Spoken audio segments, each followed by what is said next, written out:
بچوں سے گفتگو کریں، وقتاً فوقتاً ان کے موبائل چیک کرتے رہیں، نوالا بھلا سونے کا کھلائیں، نظر شیر والی رکھیں۔ بڑا پرانا محاورہ ہے، پہلے تو کہا جاتا تھا، اب یہ معاملہ بھی نہیں ہے۔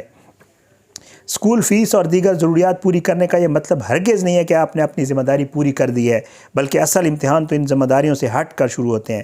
بچوں کی عمر کے مطابق انہیں سیکس ایجوکیشن میں اکثر ویڈیوز میں کہتا رہتا ہوں، بچوں کو ہم نہیں بتاتے گڈ ٹچ بیڈ ٹچ کا، خدا را انہیں بتائیں۔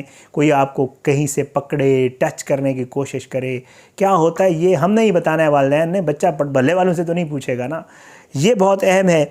بطور ماں آپ اپنی بیٹی کی بہترین رہنمائی کر سکتی ہیں، اور بطور باپ آپ اپنے بیٹے کی بہترین رہنمائی کر سکتے ہیں۔ شرم اور جھجک مت کریں، ورنہ آپ کے بچے دوسری جگہ سے غلط معلومات حاصل کریں گے اور اسے ہی درست سمجھیں گے۔ دیر مت کریں اس سے پہلے کہ بہت دیر ہو جائے۔ بہت بہترین تحریر وسیم قریشی بھائی، میں نے آپ کو میسیج بھی کیا، یہ تحریر پڑھ کے آئی ڈونٹ نو، پتہ نہیں میں نے دوبارہ چیک نہیں کیا آپ نے جواب دیا یا نہیں، بٹ بہت ہی اچھی تحریر۔ یہ میں نے یہ تحریر پڑھی۔ اب ذرا آپ یاد کریں ارمغان کراچی والا کیس، کیا ہے وہ کیس؟ یہی ہے نا، مطلب یہاں تو چلو ایک اور انہوں نے ایک پہلو رکھا ہے کہ جی بچے لڑکے دستیاب ہیں، سیکس کے لیے استعمال ہوتے ہیں یا کیے جاتے ہیں، وٹ ایور، جو بھی ایک یہ ایک معاشرے ہمارے کا پہلو ہے۔ آپ کو اکثر و بیشتر سڑکوں کے اوپر بہت خوبصورت لڑکے خواجہ سراؤں کی صورت میں نظر آتے ہیں، باقاعدہ طور پہ بنے ہوئے ہوتے ہیں۔ آپ خود سوچتے ہیں، میں تو اکثر سوچتا ہوں کہ یار کتنا خوبصورت نوجوان ہے، اس کو کیا ہو گیا ہے، اس کو کیا ضرورت پڑی ہے۔ پڑھے لکھے نوجوان ان کاموں میں پڑ گئے ہیں، ان چیزوں میں پڑ گئے ہیں، اچھے بھلے لڑکے ہوتے ہیں۔ لڑکیوں کا بھی ظاہری بات ہے، دونوں معاملات میں ایسے ہی ہے، ہر طرف یہی چل رہا ہے۔ میں نے کل آپ کے سامنے وہ پرسوں اسلام آباد ہاسٹل والی سٹوری رکھی تھی، خواتین لڑکیوں کے ہاسٹلز اور لڑکیوں کے معاملات میں بھی، یا سیم سیکس میں انٹرسٹ صرف لڑکوں کا نہیں ہے، لڑکیوں کا بھی ہے۔ اسی طرح لڑکیاں اکٹھے رہتے ہوئے یہی معاملات چل رہے ہیں۔ تو خدا را اپنے بچوں کے ساتھ بات کریں۔ ارمغان والے کیس کی میں آپ کو بات کر رہا تھا، ارمغان کے باپ نے اور ماں نے، مصطفیٰ کے والدین کے حوالے سے بھی میں اکثر کہتا رہتا ہوں کہ انہوں نے بھی اس طرح خیال نہیں کیا اپنے بچوں کا۔ جب آپ اپنے بچوں کا خیال نہیں کرتے نا، جب یہ نہیں دیکھتے، اب بات کہ ارمغان کے والد کا تو پتہ چل گیا کہ اس کو پتہ تھا، وہ اس کے ساتھ شامل تھا، اس کو یہ پتہ تھا میرا بیٹا ڈبے کا کاروبار کرتا ہے، فراڈ کرتا ہے، منی لانڈرنگ کرتا ہے، پیسے کماتا ہے، پولیس یہی کہہ رہی ہے، ایف آئی اے یہ کہہ رہے ہے، اس کا سوشل سیکیورٹی نمبر یوز ہوتا رہا ہے امریکہ میں، سب کچھ اس کو تو بیٹے کا پتہ تھا۔ جو مصطفیٰ جس کے ساتھ بہت زیادتی ہوئی ہے، جس کا بے دردی سے قتل کیا گیا ہے، جس نے ارمغان نے کیا ہے، اس کو اس کی سزا ضرور ملنی چاہیے۔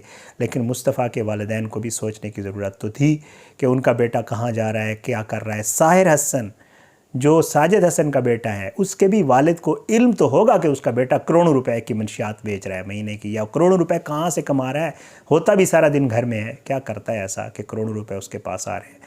تو یہ ہوتی ہیں وہ چیزیں جب آپ بچوں کا خیال نہیں رکھتے۔ شاہ رخ جی تو یار والا کیس دیکھ لیں، مطلب کتنی مثالیں ہیں جو میں کور کر چکا ہوں، آپ کو بتا سکتا ہوں، جہاں پہ والدین نے توجہ نہیں دی اور بچے پھر ان اطراف نکل گئے ہیں، ان چیزوں پہ نکل گئے ہیں کہ پھر بعد میں بچے بھی بھگتتے ہیں، والدین بھی بھگتتے ہیں۔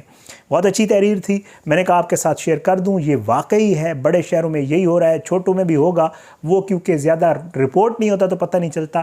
بڑے شہروں میں باقاعدہ طور پہ پہلے جیسے لڑکیوں کا کاروبار ہوتا تھا، استعمال کیا جاتا تھا جنسی تسکین کے لیے لڑکیوں کو، اب لڑکوں کو، بچوں کو بھی کیا جاتا ہے، اور ان کا خیال ہم نے رکھنا ہے۔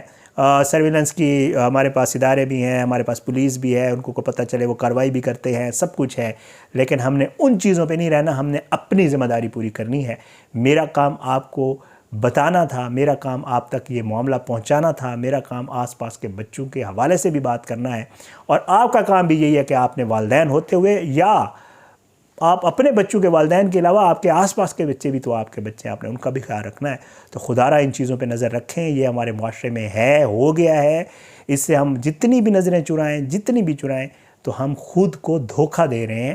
دراصل یہ ہمارے معاشرے میں ناسور پھیل چکا ہے، اور اس سے پہلے کہ یہ باقاعدہ طور پہ کینسر کی صورت اختیار کرے، ادارے تو اس کے اوپر کام کر رہے ہوں گے، یقیناً کرنا بھی چاہیے، لیکن ہمیں خود بھی اس میں ذمہ داری لینے کی ضرورت ہے، اور اس پہ بات کرنے کی ضرورت ہے، اور بچوں کو بھی بتانے کی ضرورت ہے کہ انہوں نے کہاں کیا کچھ کرنا ہے اور کیا کچھ نہیں کرنا۔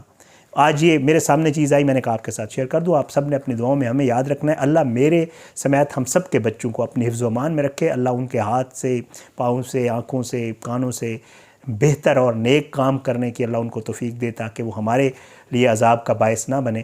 اللہ سب کے بچوں کو حفظ و امان میں رکھے، اللہ انہیں بہت بہتر زندگی گزارنے کی جو ہے وہ کرے اللہ، اور تمام والدین کو یہ توفیق دے کر اپنے بچوں کی بہتر تربیت کریں۔ اجازت دیں، اس طرح کے معاملات کے اوپر ضرور بات کرنی چاہیے، آئندہ بھی ہوتی رہے گی۔ اگلی ویڈیو تک کے لیے اجازت دیں، ملاقات ضرور ہوگی۔ پاکستان زندہ باد، اللہ حافظ۔